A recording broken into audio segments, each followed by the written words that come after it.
Hey everybody, this is Mitch from BoardCo, and in this troubleshooting and understanding video, we are going to walk through the electronics in the boat, the stereo, and the power sources, and look through how these things work and how you can address any issues that may come up while you're using your Centurion or Supreme boat. The first thing we want to talk about is the batteries and the breaker system that can run the electronics in the boat. This is something that's important to know in case you ever run into any issues with something not working quite properly, or you have a lack of power or want to understand how to operate the batteries better. First, if you go back, we're going to swing back down in here by the battery. Now that we're down here in the battery compartment, we're going to show you a couple things here. So I'm coming out from the front side so you can see where I'm at.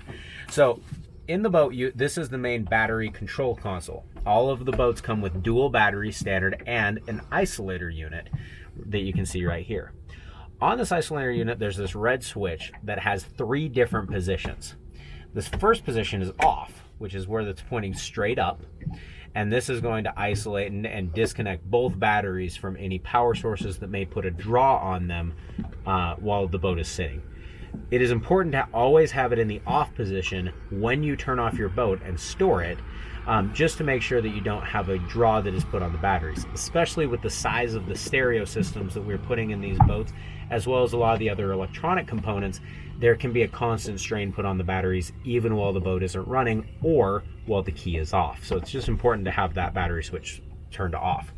The position you're going to have it in virtually all of the time while you're operating the boat is the on position, which is when you flip it over here, you hear the power just kicked on over on our dash, and this is pointing directly towards you if you flip the switch on from the main place you do and from the passenger seat. This is going to source power from just one battery and keep the other battery fully isolated and ready to go in case you end up draining your primary battery dead. The third position is combine, which is flipped directly down. This is going to make it so that it sources from both batteries to start the engine and give you enough juice in order to get the engine started. If you've had your battery position on, like you should, then when you flip it to combine, you will have a completely fresh battery. The only time you ever want to switch it to combine is if when you go to start the boat and on, the engine won't start. This can sometimes happen if you've been sitting and listening to your stereo for a long period of time or something, the battery gets drained really low. Just flip it to combine, start the boat up, and then the alternator will charge both batteries and make it so that they'll both come back to a full charge. The other thing that you want to look at here in the inside are the breaker switches. Now there's a few breaker switches in the boat, and the most important ones to be aware of are the ones here in this engine, or in the main storage locker, and then also behind the driver's helm of the boat. The first breaker is this yellow one right here with a yellow tab. The other one is this one that's got a red button. If this gets pushed ever, or more likely if there's an electric surge that comes through, there's a little black tab that will kick out on this one side. That's that breaker arm. All you do to just put it to reactivate it and set the breaker again is pop that back into place. If you ever notice that there's electronics issues that aren't working properly on your boat, like your quick surf plates won't activate, your center plate won't work, your cruise control is not turning on a holding speed, any of those type of items will be a result of one of these breakers being flipped. It's one of these ones, or it's one of the breakers that sits behind the driver's helm that you can see here, of how that these can be flipped as well. Between the different breakers that we have in the boat, if you ever do have them end up getting hit or something's not working, these breakers are the first things to check to see if they happen to be popped from either an electric surge, or every once in a while you can just have something hit against it when you're moving stuff in and out of the storage lockers. All right, the next thing we wanted to talk about is your dash controls and starting the boat, and some potential issues you may see when trying to do either of those.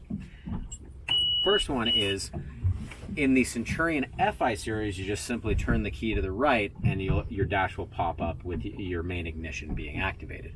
In the Centurion RI series, there's a separate button that says ignition. So if you turn the key to on, go to press the start button, nothing happens. There's just blank screens going up there. Chances are that your ignition button just needs to be pushed here on the side. So just make sure to check that one out. The next thing that you have is if you ever run into any issues here on the dash with something not working properly, like a little quirk or a bug that's going on here in your screens. Not necessarily stuff not working at all. That would be a factor of looking at one of the breaker switches that we mentioned. But if you just have something like the responsiveness is not where it should be, or things are not activating quite in the way that they should, the best way to address that is the way you would address any smartphone or electronic that has that issue, which is power it down, turn off the batteries, leave them off for about 5 seconds, and then power them back on. About 90% of the time will fix any issue you end up running into. If it's not one of those, sometimes we may need to do a software reset on the dash, which we can go through and do via USB at our dealership, or sometimes we can assist customers remotely with that. And that will once again fix any issues 90% of the time. If that doesn't work, then sometimes it can be a hardware issue, but that's an extremely unusual circumstance. In addition to if the ignition is not activated so that you don't have any power going to your screens, one other thing that can cause that is if you have the kill switch over here on the side has been bumped or moved. That's this red lanyard with this clip right here. If this clip ever comes out, then this button is not pushed down in, you won't have the ability to start the engine, nor will you have any electronics going on up here in your dash. So if you know you have power, but you don't have anything else going on up here, that is the second thing to check, is your kill switch. One other thing I wanted to point out is if you go to start the engine and it will not start, oftentimes that's because there is a neutral safety switch that does not allow you to start the boat while it's in gear.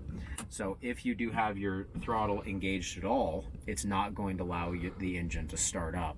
You're going to have to put it back into neutral and turn it on again. Every once in a while it can be a little out of position that you're not expecting. Just wiggle the throttle a little bit, then you should be able to turn the key on and start the boat, no problem at all.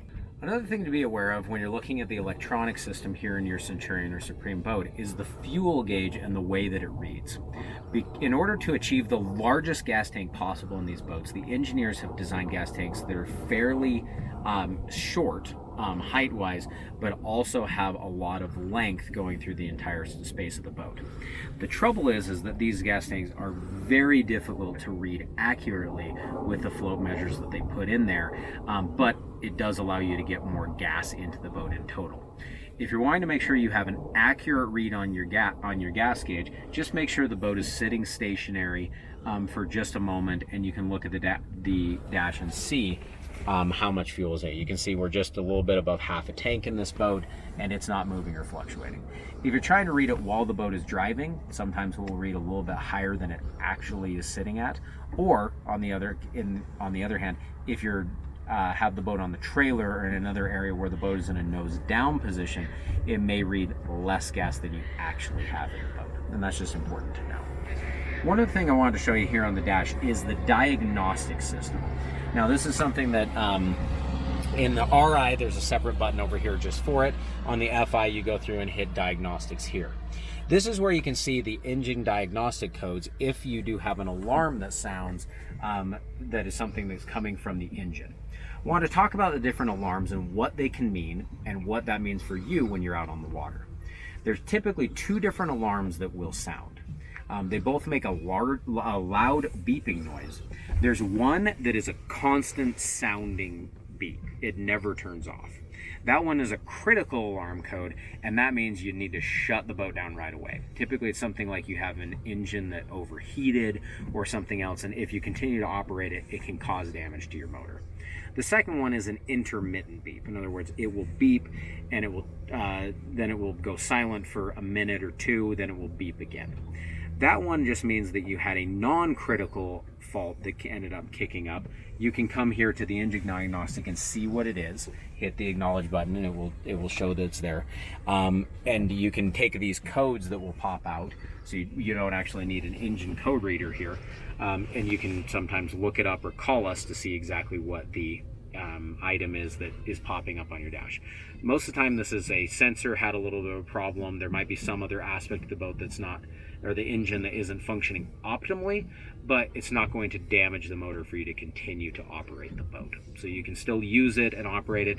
It's just letting you know that there is a problem that you will want to have addressed, but you don't have to have it ruin your trip or ruin your day on the lake.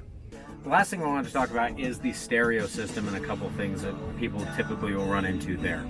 The first one is, if your stereo button is not activated, you're not going to have power going to your stereo on either the Centurion FI or RI series. So just make sure your main stereo button is turned on. Second thing I want to talk about is if you have the downfire or cover fire audio package, we hear from time to time people talk about how one set of their speakers, either their rear-facing tower speakers or their interior speakers, are not turning on and activated. As you can see in the boat we're in right now, our rear-facing tower speakers are playing music, but we have no music going on in the interior of the boat. The most common time that this happens is actually because of this volume fader knob that sits right here to the side. You can use this to independently control the zones of the stereo, but if you're not aware of that, or you may end up have accidentally flipped it.